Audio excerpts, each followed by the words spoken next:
Hello, everyone. Welcome to WOLCS Talk, a presentation of the West Oak Lane Charter School in Philadelphia. I'm Rick Wolfel. I'll be joined in a moment by Dr. Deberra Peoples-Lee, West Oak Lane Charter School's Executive Director. After spending the first half of the year in a virtual setting, the students at West Oak Lane Charter School are back in the classroom. In this podcast, Dr. Lee and I discuss how she, the faculty, and staff facilitated a transition and look at what lies ahead for the balance of this school year and beyond. Dr. Lee, it's great to have you back with us. The last time we were together was at the start of the school year, which seems ages ago now. And we talked about what you and your staff were planning for the new school year. Now you've gotten the students back in school in person. And what's been going on here, or what steps did you take that obviously have worked to get the students prepared for being back in the classroom, and how has that worked out over the last couple of months? Well, thanks, Rick, for having me again. It has been some time since we spoke last time. What we did is we started out in a hybrid fashion in September, which meant that half of our students were in cohort A, the other half were in cohort B, and we brought cohort A in on Mondays and Tuesdays and cohort B in on Thursdays and Fridays. And we used Wednesday as our deep clean day for the building. What that allowed us to do is to, one, have smaller groups of students in the building at a time, allowing the teachers to be able to intimately get to know and create a relationship with each of those students before bringing the entire school back. It also allowed us to be able to monitor the transmission of the virus much easier than having 1,000 kids in the building than having 500 at a time. And we were able to monitor that in a great way so that we never at any time had to consider closing our school down once we opened it back up, as a number of schools found themselves in that situation. We provided COVID testing for everyone in the building, children and staff. We test on Mondays and Thursdays. And again, that allows us to know what the level of COVID transmission was in our building. At the most, we had to quarantine a class. And when they were quarantined, they then got their instruction via Zoom. So they still did not miss any academic instruction, which was a great thing for us. We went hybrid from September through to January the 20th. We waited until after that winter break, which we knew families would be gathering. And then on January 20th, we brought all of the students back. At that point, the teachers had known all of their students more intimately because they had those smaller groups to begin with, and now all of the students were back in the building.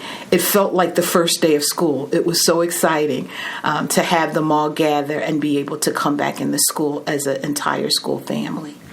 So what does a typical school day look like? Does it look pretty close to what you would expect, or what students or parents would expect in a quote-unquote normal situation? No, not normal by any means, and that definition of normal probably will change over time. Probably change by the time we finish this podcast. But Exactly. A typical school day, our school day starts at 7:45. Students, if you would pull up in our building, you would see parents dropping off students or buses dropping off students, and they are welcome into the building at 7:45. Breakfast is served in the classrooms, which is not a normal pre-pandemic process that we used, as well as lunch. And what this allows us to do is to limit the congregation of different cohorts of students in one space for an hour time for lunch. And so we keep our cohorts being, each classroom has lunch with their classmates, and that we did that as soon as we came back to school in September. We continue to do that now with all of the children back in the classroom. We still do recess outside so that they can get some fresh air. So they come in at 7:45, they get breakfast. Then we do what we call is we do a process in the morning where we get to assess where our kids are. How are they feeling today? Every classroom does that in the morning. And then we get into our academic day. Lunches are served at the different times for each grade group. And then after lunch, they get to do their recess outside, hopefully if the weather is good. And then they come back for academic instruction or gym. Gym is held in the classrooms. We trying to transition gym from not that running and jumping kind of exercise that we would normally do in the gym, and it's more focused on yoga, relaxation type exercises that are done in the classroom. Again, just so that we're not congregating larger groups of kids into a space throughout the day. Again, this has allowed us to greatly manage COVID transmission in our building. And we're really, really proud of the work that we've done. We've had to become COVID czars to understand all of the changes. And, as the CDC made different guidance, and then our own Philadelphia Department of Health came up with other guidance, what we always focused on is the health and safety of our school community. And so we made all of our decisions based on that, not on the economy, not on politics, but what was the safest thing for our school family. What kind of things have you been doing to ease the transition for the kids? And this is kind of a two-part question. I'm thinking somebody who's 6, 7 years old that is just starting school. They started out, they were doing it virtually. All of a sudden, they're back in class full time. Well, that I would assume could be rather traumatic for somebody that age. And can you do things a little bit differently, say for someone who's a little bit older, like 10, 11, 12 or older than that, as far as dealing with their transition? Because this has been a lot for your students and your staff to go through. Absolutely. But it's interesting how resilient children are. They are extremely resilient, and they were so excited to come back in the building. Of course, we had to remind them of what the expectations of being in the building were versus when we were on Zoom. But even on Zoom, there were expectations of how they presented themselves on Zoom. They had to have their cameras on. They had to be dressed in one of our uniforms, whether it be a T-shirt or something like that. They just couldn't show up in their pajamas with their rags still tied around their hair, anything like that. So the expectation was set even when we were in the virtual sense. So now when we walked back in the building, they knew that uniforms were a part of our dress code, and we are still mask mandated. We were mask mandated from the minute we walked back in the building for everyone, even though they've lifted it in different places. That's one of the I would say the most important mitigation efforts that has sustained us to keep our building open. So the children, for them, they've already developed relationships, even with their teachers on Zoom when we were virtual. Now coming together, now they're able to see their friends and their teachers in person. And so it wasn't really a traumatic experience. It was more a level of excitement, a new beginning, an opportunity for them to interact face to face. And they've been the least of our problems. They have been very committed to wanting to be in school, and the support of their parents. The parents are ecstatic because obviously it impacted their work schedules when we were virtual. Now they're just glad to have the kids back in the building, and they can see the things that we're doing to keep our kids safe. We stress that every single day. And I have to applaud our principal. Every day she gives a message to the whole school community. And at the end of all of those messages is that if anybody hasn't said to you today that I love you, I want you to know that Ms. Ziegler loves you. That knowledge on behalf of a student or a staff member that somebody is actually and genuinely caring about them every day makes the days more successful than not. What about your faculty? They've had to make adjustments too. They were teaching virtually, at least part-time virtually, last fall, and now they're doing things differently. So what's the adjustment been like for them? They've been just as excited as the students. They were so glad to come back in the school building and be in their individual classrooms because they had to create classrooms at home when we were teaching virtually. So to get back into their bigger space with their smart boards and all of the resources that we provide to them, they were excited. I remember the day we brought them back in the building before we brought the kids in, their faces were all aglow, even underneath the mask, because, again, they were glad to get back in the building and see their the colleagues face to face as well, versus having to just see each other on Zoom meetings. So they were excited. I think what we've found with all of our school community is the flexibility that has been recognized. We've had to be flexible so that we could pivot through this pandemic. So we had to have a plan, and then a backup plan, and then a backup to the backup plan. So that when we were ready to pivot, we weren't in chaos. Each time we had to go from one plan to another, everybody knew what the plans were. And if we had to do plan A, B, or C, people knew how we were moving to that. What resources do you have if students or staff are struggling a little bit? It has been a transition for everybody, and everyone's dealing with their own unique circumstances. So what support systems do you have in place?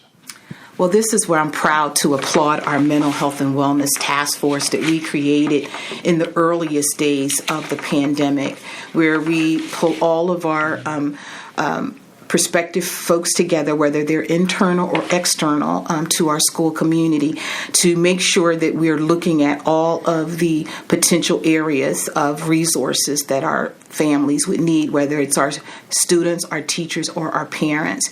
So on our website, we have a link to our mental health and wellness task force and all of the resources that we make available to the parents. A number of the resources are external, because what we do know is we're a school, we're not a counseling service, we're not a mental health and wellness facility, but we do want to make sure that we help our school family navigate and access those resources that they need. So we make sure those resources are listed on our website.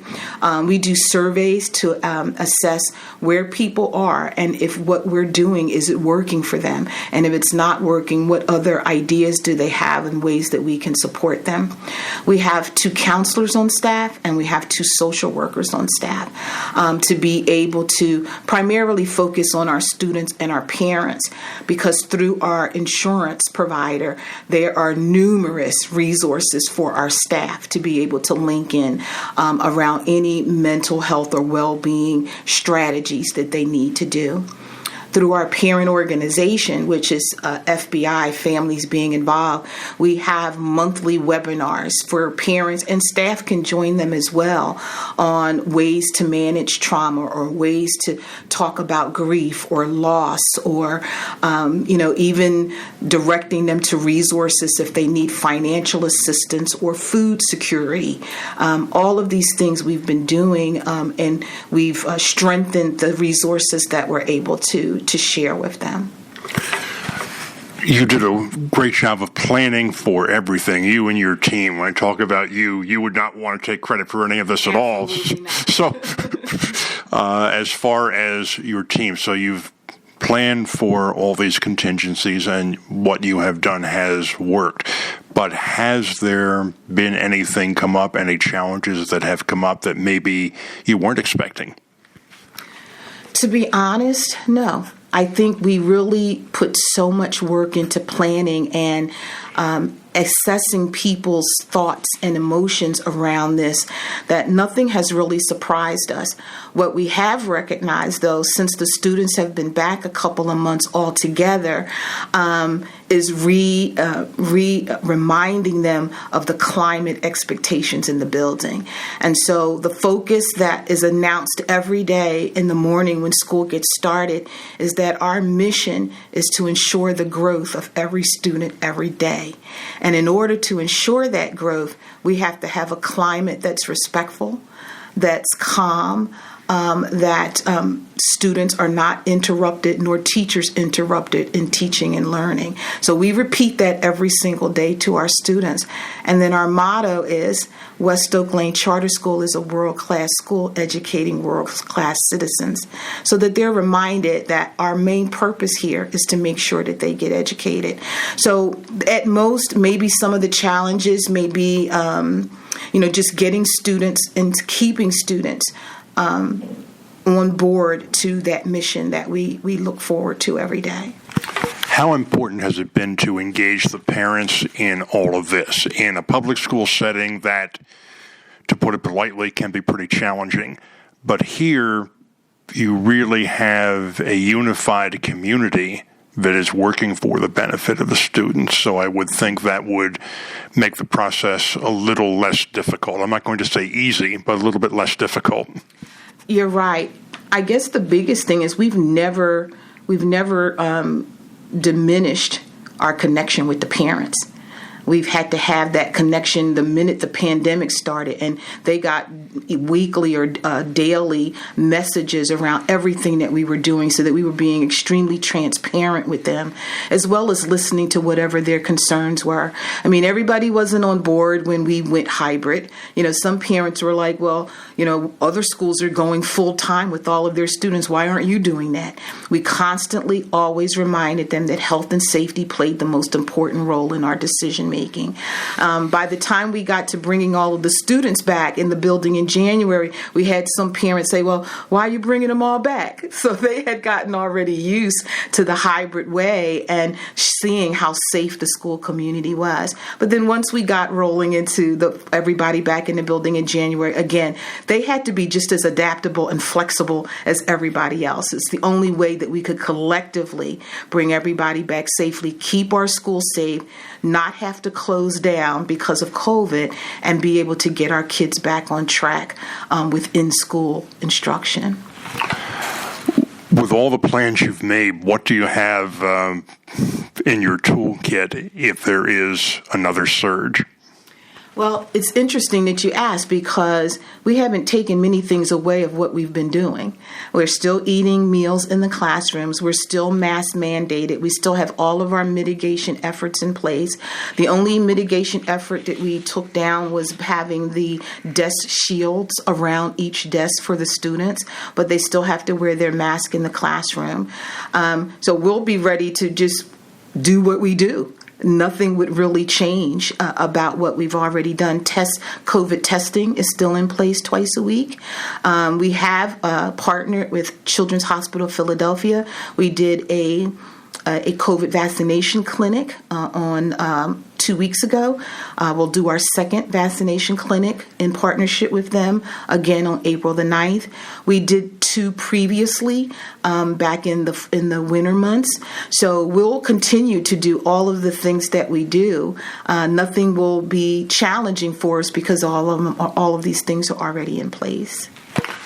Looking ahead to the end of a school year, graduation, various after-school programs, all the other things that you're doing here, how will those change over the remaining time in the school year because of COVID? We will continue to have all of our after-school programs virtual, as they have been since school started back in September. Graduation will be in person. We did graduation in person last year outside in our school parking lot. We will do that again this June when our 8th graders graduate and move on to high school. So we have those things in place already. In terms of the mission of the school, and the focus has always been on the kids, has going through all this caused you and your team to not reevaluate, but just refocus on what the mission here is?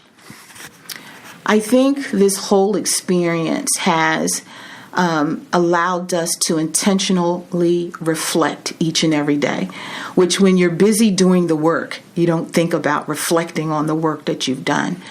It has allowed us to reflect more frequently on what we're doing, how it's working. If it's working, sustain it. If it's not working, change it. And we've become really good at doing that.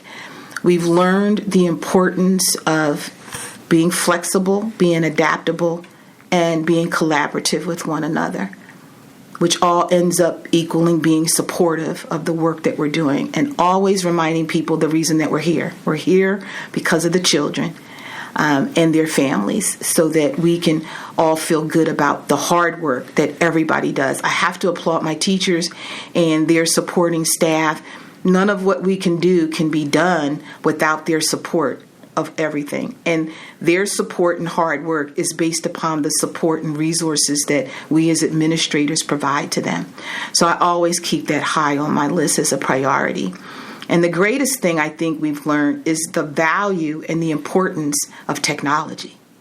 We would not be able to sustain through this pandemic without having Chromebooks to give to every student and having internet access for every family. Not only just the materials within technology, but the people behind the scenes, my whole technology team, and the work that they do to make sure that all of these resources stay intact and that people have help when they need it. Because if you can't access the information or access being a part of it, then instruction is failed. So those are the things that we've learned. And just being mindful that you have to have a plan.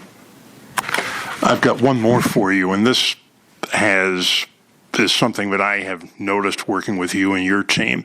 All the plans that you have laid out and executed would not work without the level of mutual respect that exists between students and their families, faculty, staff, the administrative team, whatever.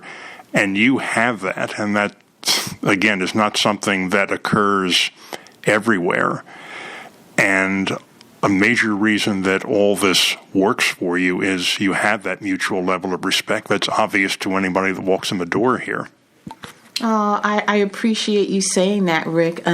We're a part of a family, and families support each other. And a part of that support has to be listening and respecting where people are. And this pandemic has shown us that we have to meet people where they are and try to support them in that. And that even as an individual, myself as the CEO leader of the school, knowing that my staff support me as well as I'm supporting them. That continues to be our mantra of how we operate our school, and still never let down on expectations and accountability for every single person in the building. We know we uphold those goals each day for everyone. They know what the expectations are. We're transparent with what we do. There are no secret decisions being made behind closed doors. Always having an open door policy to listen and accept input from other people. And I think overarchingly that we have a board of trustees that supports everything that we do, that we bring to them. And they also provide their input and their guidance on any issues that we may be challenged with. So it's an entire school family effort. Our thanks to Dr. Deberra Peoples-Lee for joining us on this edition of WOLCS Talk, a presentation of the West Oak Lane Charter School. My name is Rick Wolfel. We thank you for joining us.